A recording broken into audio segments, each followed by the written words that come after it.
بسم اللہ الرحمن الرحیم۔ اللهم صل على سيدنا ومولانا محمد نبزل صلواتك بعدد معلوماتك وبارك وسلم وصل عليه۔ بسم اللہ الرحمن الرحیم۔ عزیز طلباء کرام، امید ہے کہ انشاءاللہ العزیز آپ سب خیر و عافیت کے ساتھ ہوں گے۔ جامع السنن الترمذی جلد ثانی کے ابواب الفتن عن رسول اللہ صلی اللہ علیہ وسلم کے ایک اور درس کے ساتھ اللہ جل شانہ کے فضل و کرم سے آپ حضرات کی خدمت میں حاضر ہونے کا موقع ملا۔ بحمد اللہ تعالی آج ہمارا سبق نمبر 144 ہے، تو بڑھتے ہیں اپنے سبق کی طرف۔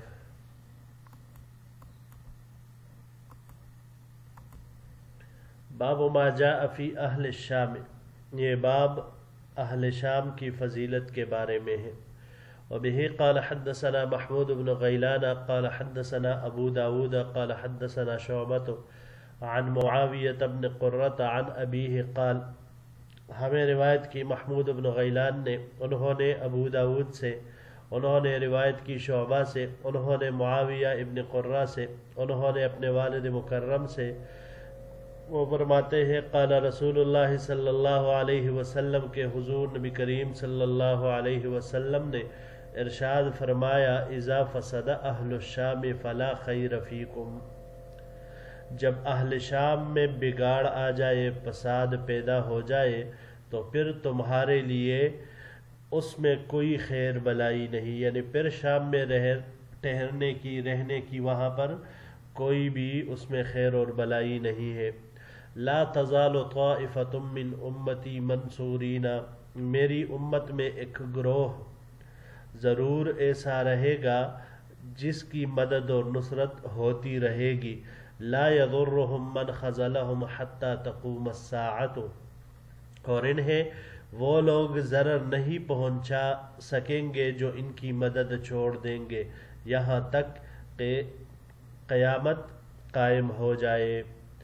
قال محمد بن اسماعیل قال علی بن المدینی ہم اصحاب الحدیث، امام محمد بن اسماعیل یعنی امام بخاری رحمہ اللہ علی بن مدینی سے نقل کرتے ہیں کہ یہ محدثین کی جماعت ہے، یعنی طائفہ منصورین، اس سے مراد اصحاب الحدیث محدثین کی جماعت ہے۔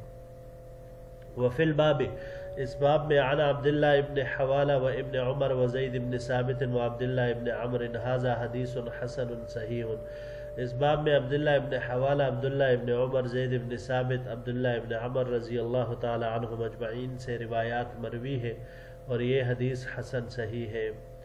وبه قال حدثنا احمد بن منیع قال حدثنا یزید بن ہارون قال حدثنا بہز بن حکیم عن ابیہ عن جدہ قال، ہمیں روایت کی احمد بن منیع نے، انہوں نے یزید بن ہارون سے، انہوں نے بہز بن حکیم سے، انہوں نے اپنے والد مکرم اور انہوں نے اپنے دادا سے فرمایا، قلت یا رسول اللہ صلی اللہ علیہ وسلم این تأمرنی،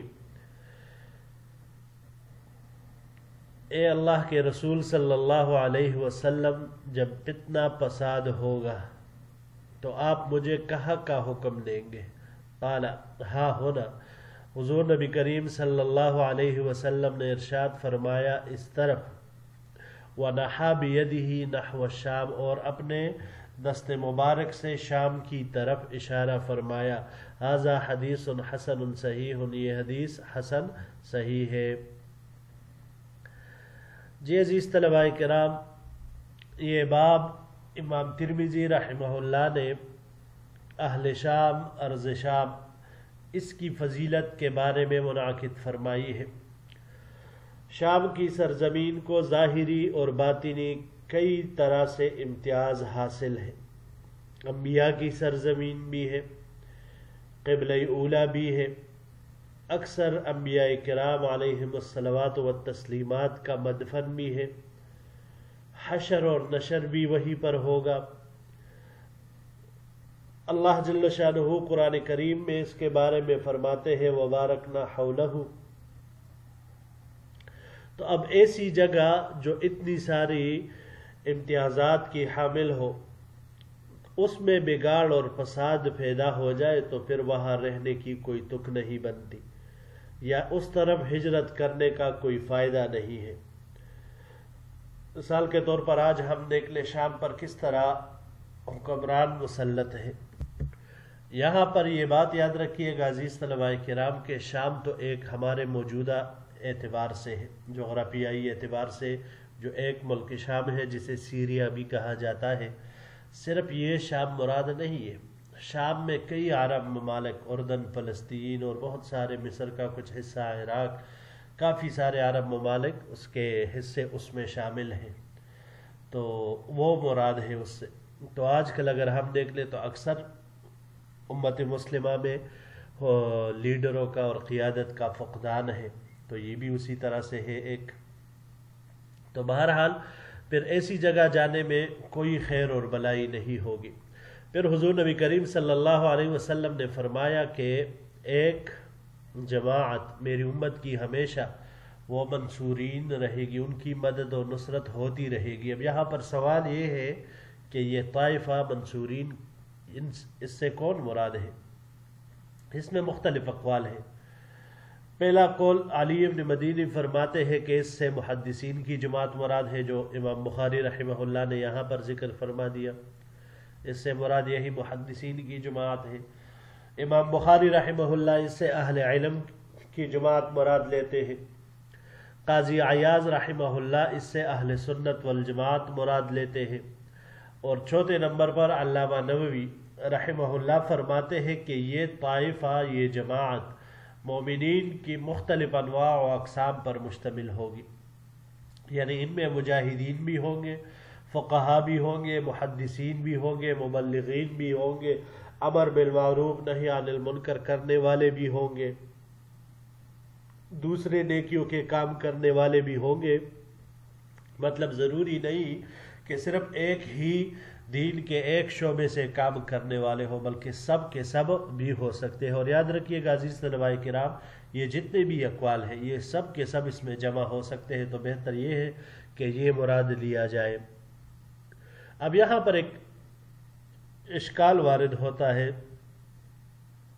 کہ قیامت تک ایک جماعت اہل حق کی رہے گی اور ان کی مدد اور نصرت ہوتی رہے گی۔ تو مسلم شریف کی روایت میں ہے کہ قیامت اس وقت واقعہ ہوگی جب روئی زمین پر صرف شریر اور فسادی قسم کے لوگ باقی رہ جائیں گے۔ ترمذی میں بھی ہم نے کچھ ابواب پہلے پڑھ لیا ہے۔ تو اب بظاہر ان دونوں میں تعارض آ رہا ہے۔ یہاں پر ہمیشہ اس طائفہ کا ہونا ذکر ہے، جبکہ قیامت کے قائم ہونے میں صرف شریر لوگوں کے باقی رہنے کا ذکر ہے۔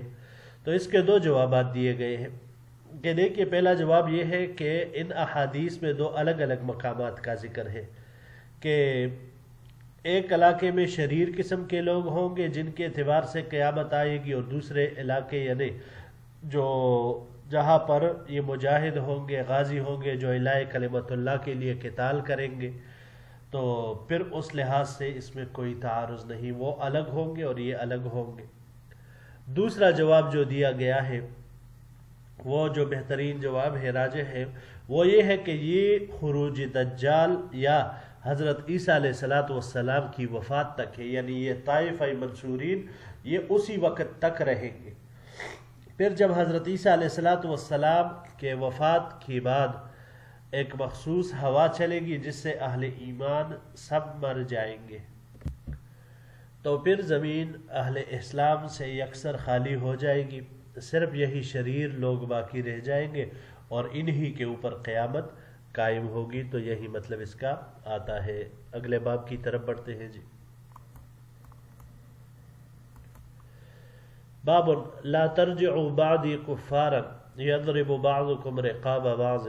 یہ باب اس بیان میں ہے کہ میرے بعد تم کافر نہ ہو جانا کہ تم میں سے بعض کی گردنیں مارنے لگ جائے۔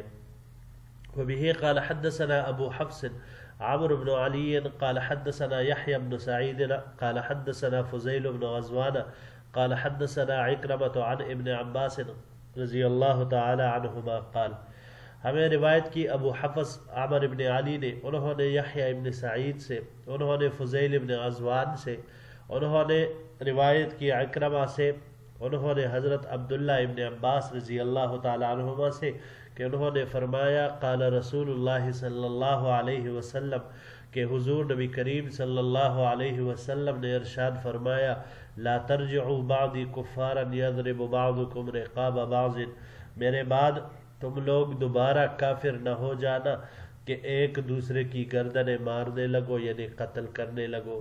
وفی الباب عن عبداللہ ابن مسعود وجریر وابن عمر وقرز ابن علقمة وواصلة بن الاسقع والصنابحی۔ هذا حدیث حسن صحیح۔ اس باب میں عبداللہ ابن مسعود، جریر، عبداللہ ابن عمر، قرز ابن علقمہ، واصلہ ابن الاسقع اور حضرت صنابحی رضی اللہ تعالیٰ عنہم سے روایات مروی ہے۔ یہ حدیث حسن صحیح ہے۔ جی عزیز طلباء کرام، حضور نبی کریم صلی اللہ علیہ وسلم کا یہ فرمان حجۃ الوداع کے نصائح میں سے ایک نصیحت ہے جو آپ صلی اللہ علیہ وسلم نے وہاں پر میدان عرفات سے جانے کے بعد،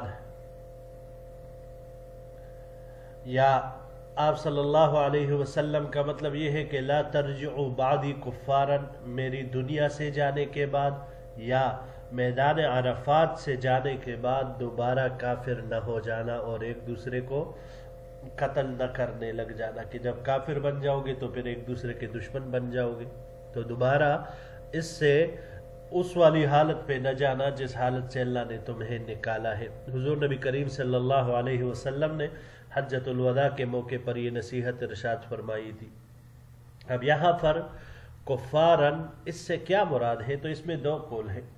اگر اس سے کفر حقیقی مراد لیا جائے کہ انسان جب دائرہ اسلام سے خارج ہوتا ہے، تو پھر حدیث مبارک کا مطلب یہ ہوگا کہ مسلمان کے قتل کو حلال اور جائز نہ سمجھنا، کہ اس سے آدمی کافر ہو جاتا ہے، یہ مطلب آئے گا۔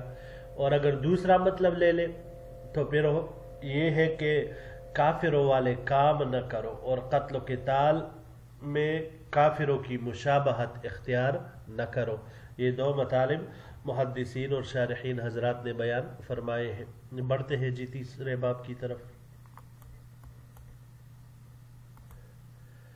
باب ما جاء انه تكون فتنة القاعد فيها خير من القائم۔ یہ باب اس بڑے فتنے کے بیان میں ہے کہ جس میں بیٹا رہنے والا کڑے ہونے والے سے بہتر ہوگا۔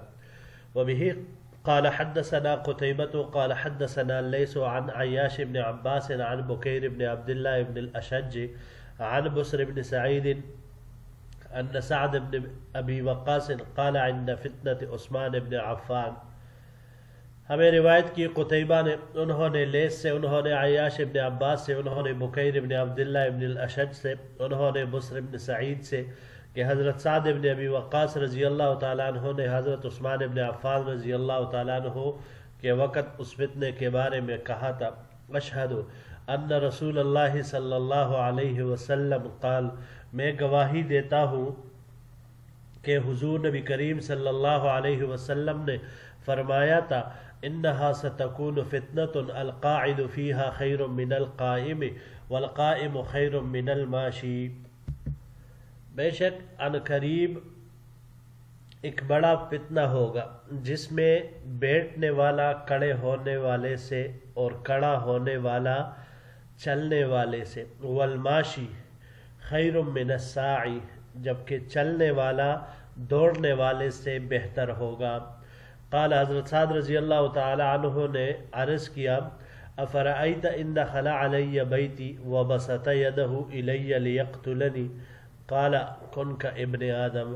حضرت سعد رضی اللہ تعالیٰ عنہ نے پوچھا، اے اللہ کے رسول صلی اللہ علیہ وسلم، اگر میرے گھر میں کوئی داخل ہو اور مجھ پر اپنا ہاتھ بڑھائے تاکہ مجھے قتل کرے تو میں اپنے دفاع میں کیا کروں؟ تو حضور نبی کریم صلی اللہ علیہ وسلم نے فرمایا، آدم علیہ السلام کے بیٹے کی طرح ہو جاؤ، یعنی حابیل کی طرح ہو جاؤ کہ اپنے بھائی کے ہاتھوں قتل تو ہو گیا لیکن اپنے بھائی پر اپنا ہاتھ نہیں اٹھایا، اس کی طرف اپنا ہاتھ دراز نہیں کیا اس کو مارنے کے لیے۔ صبر کرو، برداشت کرو۔ وفی الباب عن ابی ہریرہ وحباب بن الارت وابی بکرۃ وابن مسعود وابی واقد